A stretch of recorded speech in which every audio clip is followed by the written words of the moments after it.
Di pelajaran pertama dari surah Ad-Duha di awal ayatnya, berusahalah selalu untuk mendekatkan diri kepada Allah Subhanahu wa taala. Orang yang dekat dengan Allah, maka akan dijamin oleh Allah langsung hidupnya, baik dalam keadaan suka ataupun sedang merasakan duka, tidak akan berpengaruh banyak pada dirinya, karena yang paling tinggi dan paling menyenangkan adalah kedekatannya dengan Allah Subhanahu wa taala. Jelas sampai sini? Baik.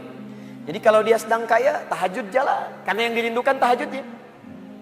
Lihat Abdurrahman bin Auf, Utsman bin Affan, Tamim Ad-Dari, kekayaan banyak, harta melimpah, kapak terbuat dari emas, malam masih tahajud, teman-teman.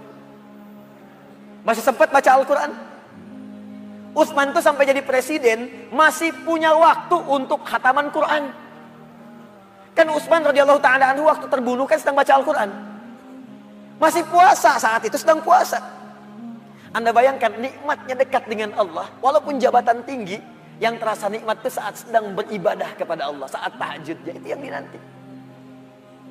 Nabi itu kedudukannya paling tinggi, tapi kapan merasakan kenyamanan? Saat tahajud, sampai tak terasa rakaat pertamanya 5 juz 4 halaman. Paling sedikit 100 ayat. Saya mau tanya pada Anda, pernah nggak merasakan kenikmatan seperti itu? Apakah nikmat saat dapat door prize, apa saat baca wadduhanya?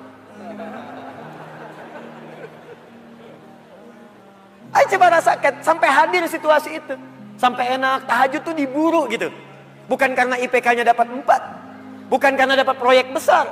Tapi yang dirasakan, ya Allah, terima kasih engkau titipkan ini. Dan dia kejar siapa yang memberikannya. Kejar malamnya, kejar bacaan Qur'annya, kejar puasanya. Itulah yang sesungguhnya hakikat dalam kehidupan kita. Satu poin pertama. Kalau ada orang yang sudah bisa mendekat kepada Allah, maka Allah jamin. Dalam syukurnya, dalam situasi dia tenangnya, nyamannya, dia tidak akan menjauh dari Allah. Dan dalam situasi dapat musibah pun tidak akan banyak berpengaruh dalam kehidupannya. 2. Allah bersumpah lagi. Walal akhiratu khairul laka minal. Ini yang hebat. Saya kemarin bikin quotes, lalu kita sebarkan. Ini sebetulnya di antara esensi surah Ad-Duha.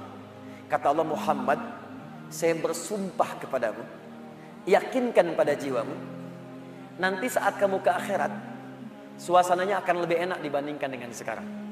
Akhirat itu lebih baik dari apa yang kamu rasakan sekarang di dunia. Maksudnya begini, kalau kamu sedang capek, kamu sedang ada musibah, kamu sedang lelah, sabar. Nanti kalau sudah pulang, semuanya akan hilang.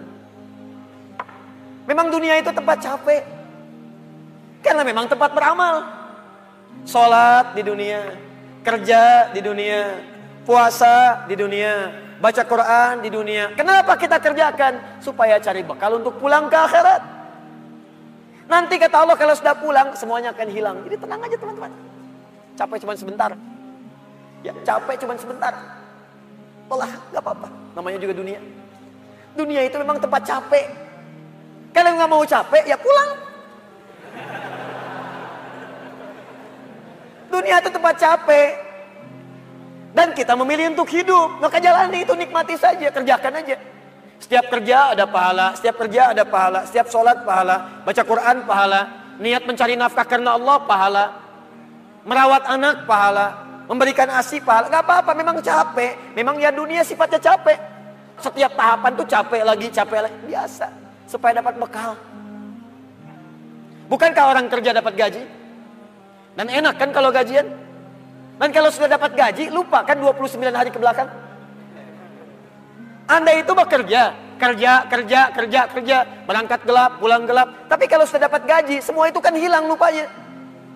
Pergi ke Lembang, ya, jalan sama keluarga. Ada yang ke Palembang, beli pempek. Ada yang ke Lembang, beli mak Lembang. Ada. Semuanya kayaknya hilang aja. Besoknya kerja lagi. Kata Allah, saya janjikan yang lebih dahsyat. Kamu sabar saat di dunia, karena dunia memang tempatnya capek.